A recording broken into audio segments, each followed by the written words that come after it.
تو وہ لوگ نہیں پھریں گے جو پہلے بیت المقدس پہ تھے، وہ کہیں گے کہ کس نے کہا ہے پھر جاؤ، کیوں پھر رہے ہو؟ لیکن ہم قرآن سے سیکھیں گے کہ نبی پاک صلی اللہ علیہ وآلہ وسلم کی رضا اللہ کی رضا سے کتنی ملتی ہے۔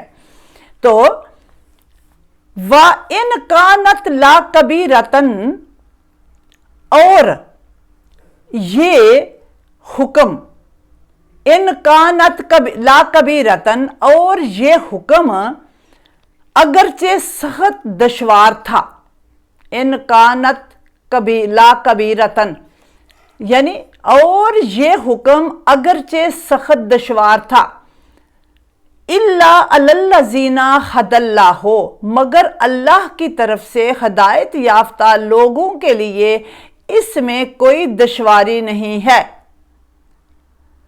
وَمَا كَانَ اللَّهُ لِيُضِيعَ إِيمَانَكُمْ، اور اللہ تمہارے ایمان کو ضائع نہیں کرے گا۔ إِنَّ اللَّهَ بِالنَّاسِ لَرَءُوفٌ رَحِيمٌ، اللہ تو لوگوں کے حق میں یقیناً بڑا مہربان اور رحم کرنے والا ہے۔